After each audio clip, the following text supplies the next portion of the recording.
Coach Haynes is joined today by sophomore quarterback Colin Rear and sophomore safety Nate Hawley.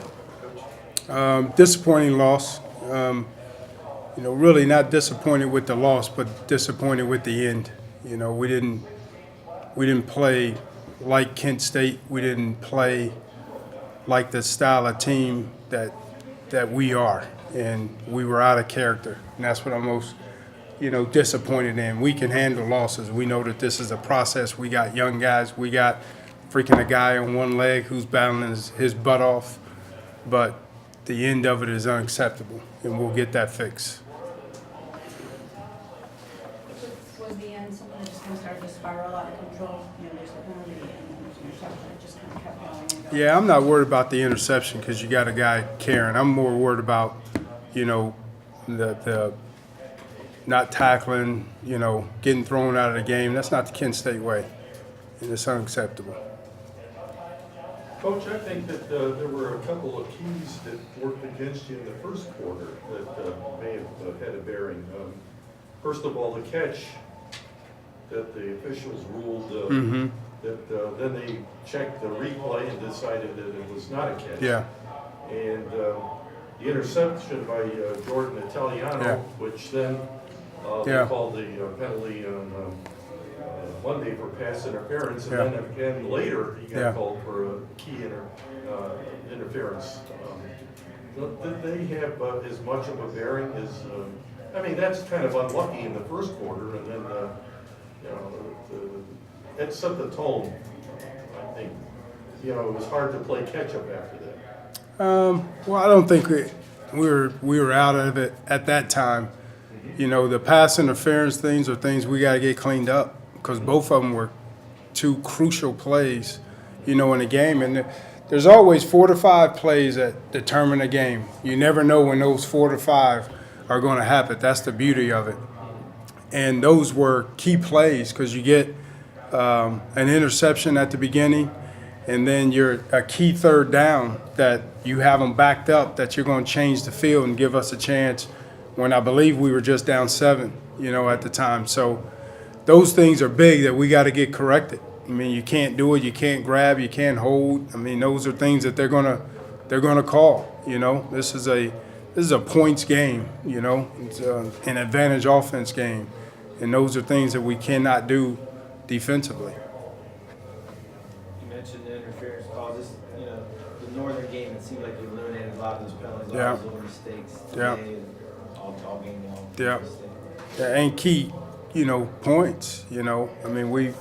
We didn't improve, and that was the thing that we wanted to make sure that we do. Yeah, we want to win, but we want to improve, and we didn't improve today. We took steps back, and that's what I'm most disappointed at, is we took steps back when I thought we were taking steps, forward, and we didn't do that. Colin, I noticed you were looking around all day today. How comfortable were you in that pocket? Feel fine. Once you get in the game, adrenaline starts going. You don't even think about it. And that's about it. Felt good all day. As odd as it sounds, Colin, almost maybe did it feel better, but maybe you didn't feel as much as you went on because that late run, early on, seemed a little uncomfortable. You looked at a little bit more, just not quite. But then you started moving more towards the end. Is that out of necessity? No, it just gets a little more loosened up, and then it was just a hit when I would step into a throw or just someone kind of I'd take an awkward step, and it would just hurt for a minute or two, and that's it. Nothing bad. It's just because it's sore still.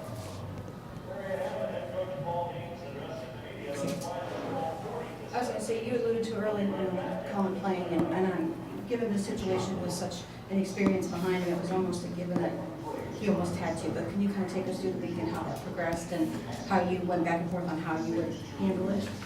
Well, on was it Sunday, Monday, really Tuesday, we had, George Bolus and Nick Holly, as our 2 quarterbacks. I believe it was Wednesday that you practiced a little bit. Warmed up on Wednesday, and then he practiced on Thursday and a little bit on Friday, but we still didn't know if he was going to be, ready to go. So it was kind of a little day by day. So, we always had George ready to roll. and then, you know, Nick Holly was ready to go, and that was kind of the plan going into it.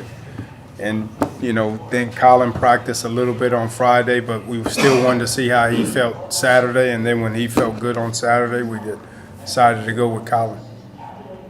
That's a couple of series that you had where you just direct snap to Holly. Was that kind of a test at all to see how that might work, or? Yeah, it's a part of the game that, I mean, we practice it enough, you know, during the week, so we felt that it would, you know, do some things that we can sit there and add to our repertoire on our offense.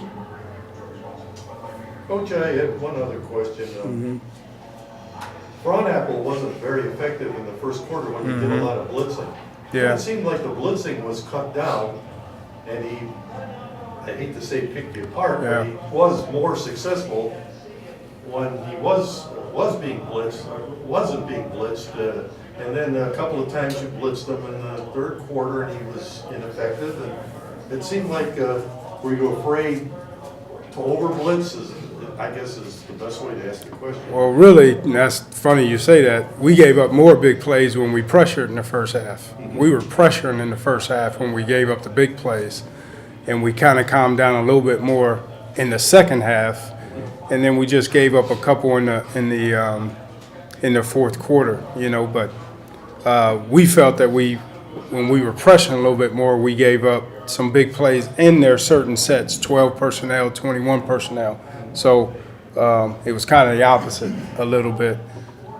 So we felt we had to play a little bit more zone and make him try to sit there and find, you know, some throws. And, you know, we knew that they were an offense that were going to sit there and get some plays and drive it, but we just got to hold them to field goals.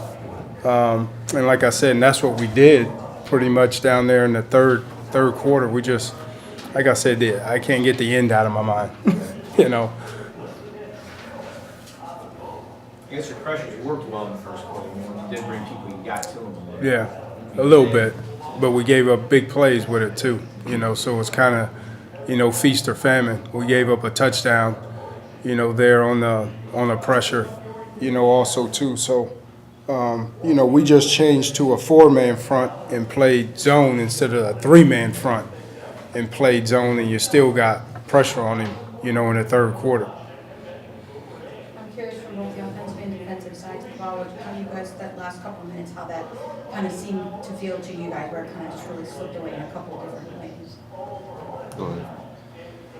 We were positive after they scored their last run, the one that got reviewed and stood. You know, we were being positive. It didn't seem bad, and I just made a bad read. I misread the coverage and threw when I shouldn't have. And from there, I was still trying to stay positive. Guys were trying to pick me. I let it get the best of me, and I should never do that. But the guys were picking me up, and from our side of the ball, it didn't seem awful. It just, you know, just wasn't happening at the end. Defensively, we weren't obviously happy with the outcome. You know, some of the guys displayed that with the way they acted, but you know, we got together on the sideline. We got everybody together and huddled up, and you know, had a few words with everybody. You know, it's just one of them things that we're gonna have people have to take a gut check and kind of look in the mirror and say, hey, you know, is this really what you want to be? You know, it's one of them things that we have to come together as not only a defense but as a team and move this program forward. So defensively, yes, we were frustrated, but you know, more with how hard we play and then the outcome of the game. Meaning how close you guys were able to kind of keep it before it starts. Yep. Started out, I mean, you guys played real well last week. First 3 series, they did nothing. Is there something that happened at that point? They just made a play and got going, and did you switch something up? I mean, without watching the film, I think we hurt ourselves more. We give them more plays than they made. You know, they had talented guys. Their quarterbacks obviously really looked good. They had some good receivers, so you know, they made plays, but also we give them plays. So you know, once you let an offense, you know, get rolling, they kind of do just keep rolling. But you know, it's something that we need to stop. Bend don't break mentality, I guess.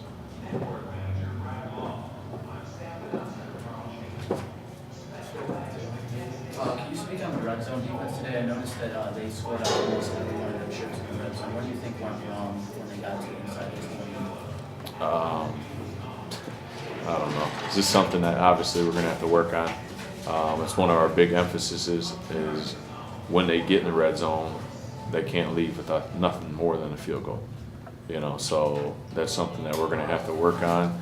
It's all based on focus and fundamentals. You know, that's when you have to do everything right because the margin of error is minimal. So, you know, it's just we got to do things right when we get down there. We got to play what's called. And, you know, that's really about it. You're still in the game. You got a chance to cut it to a score and then block field goal. You know what happened on that play? They just got pushed and up through the middle. Mm-hmm. Another one of those things.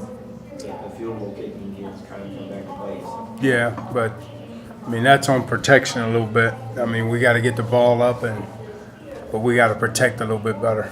You know, you got to get low, you got to get drive, and you can't let them push you back.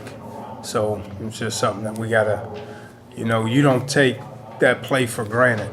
You know, I mean, they're going to come hard. They're going to do things. You can't take it for granted and you got to protect. I mean, you got to execute it.